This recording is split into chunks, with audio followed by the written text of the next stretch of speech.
If you've just separated, then emotions are usually running pretty high. And very often parents are very fearful about what's going to happen in relation to their children, not often very rationally, but they may be very fearful that the parents are going to end up living with the other parent and that they'll never see them. So it is normal for there to be a lot of fear around that, and for that to mean that it's difficult to reach an agreement. It's perfectly natural and understandable that if you're going through a divorce, that you're going to be worried about your children and you're going to find it quite difficult actually to put your own feelings aside to deal with them. But it's really important that you try to do that. Communication is absolutely key. Talk to your partner. Agree if you can on how you're going to talk to the children, not only what you're going to say to them, which is very important, but also how you're going to say it. Because if you can do that together and reach an agreement, then as a separated family going forward, things are going to work so much better and the children are going to feel so much more secure, which has got to be your priority. But let's say that we do agree about the children. Do we still need a court order? You don't have to have a court order.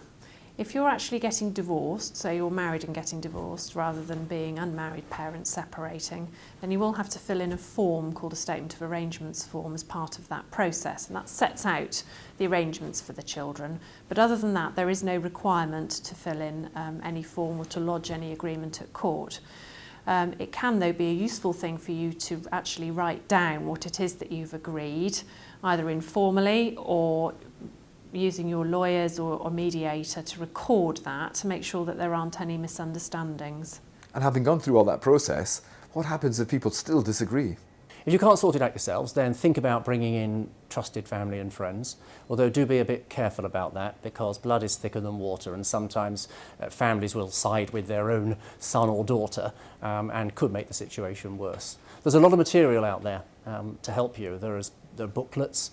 There's a great resource on the website of Resolution, the family law organisation. There's a parents' advice centre which has got a lot of great information and material on it.